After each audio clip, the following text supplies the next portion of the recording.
10 апреля 1912 года. Саутгемптон. У причала стоит «Титаник», и, если честно, даже сейчас по старым фотографиям видно, почему люди тогда так на него смотрели. Он правда огромный, даже я бы сказал слишком большой для своего времени. Рядом с ним в порту люди, тележки, чемоданы, дым, шум, все двигается, все куда-то спешат. Кто-то машет с берега, поднимается на борт, пытается не потерять вещи. Дети крутятся рядом, взрослые делают вид, что все под контролем, хотя по лицам понятно, для многих это вообще первый такой путь. И самое странное, тут даже не размер корабля. Странно то, насколько обычным все выглядит. Никакого ощущения катастрофы. Просто посадка, люди, которые думают, что через несколько дней будут в Нью-Йорке. Первый класс проходит спокойно, красиво, дорогие пальто, аккуратные шляпы, чемоданы с кучей вещей, слуги рядом. Все как-то уверенно, без лишней суеты. Они заходят на корабль так, будто это не океанский лайнер, а большой дорогой отель, в котором случайно есть палубы.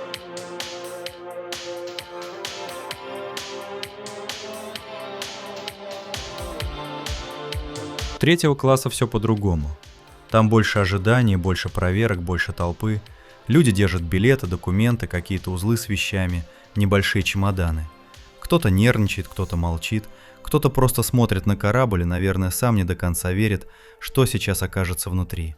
И вот уже на посадке видно, как устроен этот мир.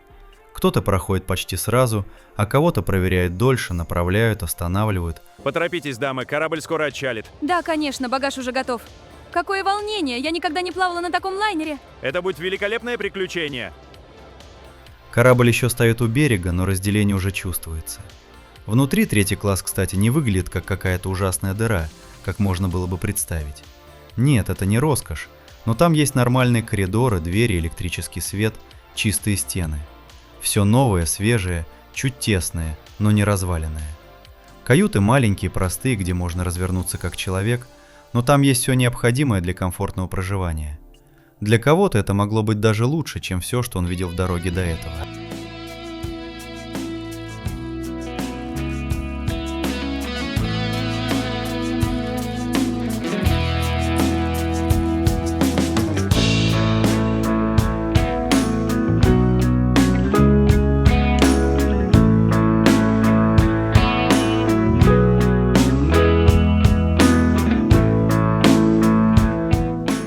Конечно, если сравнивать с первым классом, разница огромная.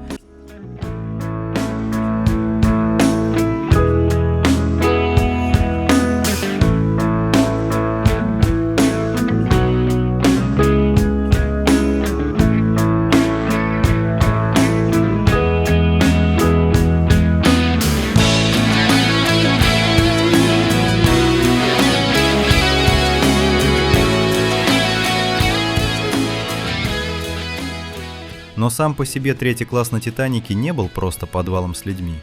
Там была своя жизнь. Узкие проходы, шаги за стеной, голоса. Кто-то ищет свою каюту, кто-то уже устроился, кто-то пытается понять, где туалет, где столовая, куда вообще идти. Все немного шумно, немного хаотично, зато настоящее. В столовой третьего класса длинные столы, простая посуда, много разговоров сразу. Еда без пафоса. Суп, хлеб, мясо, пудинг. Не ресторан, понятно, но горячая еда на корабле – это уже нормально. Каждый рассуждает о своем, обсуждает Америку, кто-то рассказывает, что его там ждет родственник или работа, некоторые просто слушают и кивают. И в этих разговорах, наверное, было больше надежды, чем во всей роскоши первого класса. Потому что для многих пассажиров это был не круиз и не развлечение. Они ехали просто отдохнуть от рутины. Вечером корабль становится другим. Днем он похож на огромную машину. Посадка, команды, коридоры, расписание, двери, палубы. А вечером все смягчается. В третьем классе появляется музыка.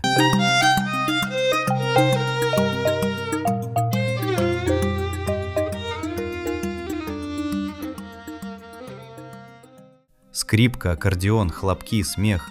И вот такие моменты, честно, самые цепляющие. Небольшие сцены и красивые планы, а обычная движуха.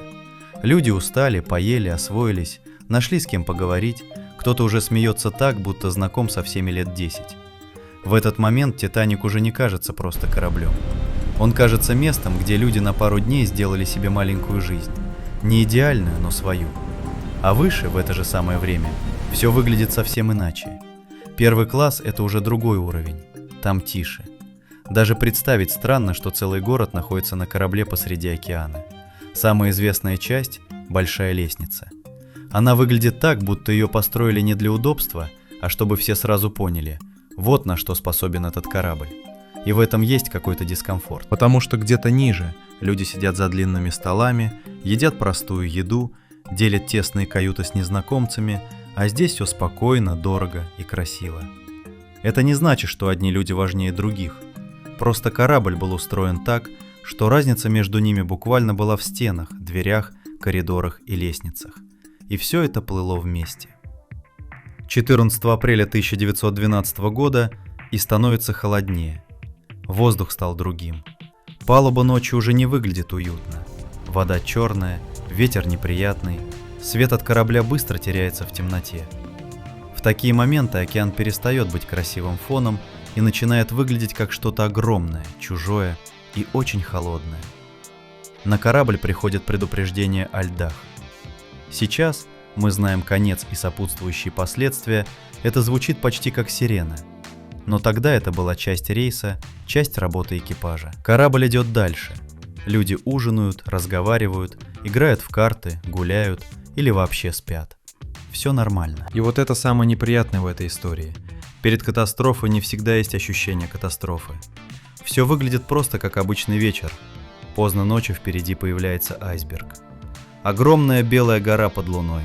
Скорее темный силуэт в темноте, который становится понятным слишком поздно. Его замечает команда.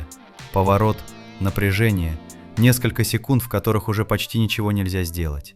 И потом удар. Даже не удар в привычном смысле. Скорее длинный скрежет, неприятный, тяжелый, будто металл прошел по чему-то холодному и твердому. Многие пассажиры почти ничего не поняли. Кто-то почувствовал легкий толчок, кто-то услышал шум, кто-то вообще остался в каюте. Потому что мозг не принимает сразу мысль, что такой корабль может быть серьезно поврежден. Ну задели лед, ну остановились, ну разберутся. Примерно так это могло ощущаться для обычного человека на борту. После столкновения сначала все еще держится на спокойствии. Люди выходят на палубу в пальто, в халатах. Кто-то сонный, кто-то раздраженный, кто-то просто хочет понять, зачем его подняли. Команда говорит спокойно. Просит надеть спасательные жилеты, пройти наверх, не создавать давку. Все звучит как мера предосторожности, и, наверное, именно поэтому многие не спешат. Шлюпка в темноте, над ледяной водой. Выглядит куда страшнее, чем большой освещенный корабль под ногами. Это сейчас понятно, что нужно было садиться сразу. А тогда? Тогда люди видели огромный лайнер, свет, палубы, офицеров, порядок. А рядом маленькие лодки, ночь и океан. Некоторые просто не верили, что ситуация настолько серьезная. Некоторые ждали объяснений. Кто-то думал, что скоро все закончится и можно будет вернуться внутрь. Но вода уже шла.